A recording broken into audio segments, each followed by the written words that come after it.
Squash puree.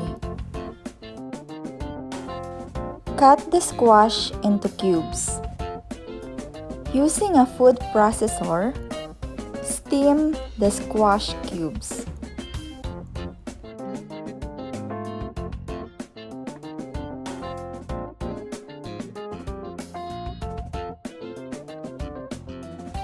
When cooking is complete, remove the basket using a spatula, which may be passed through the basket handles.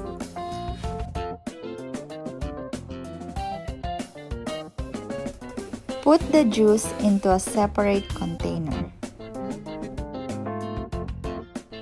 Next thing to do is blending. Put the cooked squash into the blender.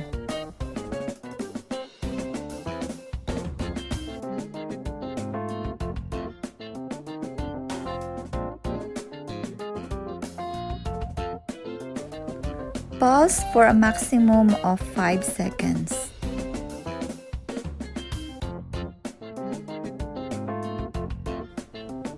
You can add some formula milk or breast milk.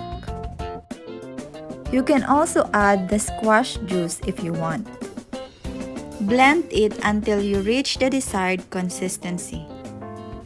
Transfer it into an airtight container. Store puree in the refrigerator for 48 to 72 hours.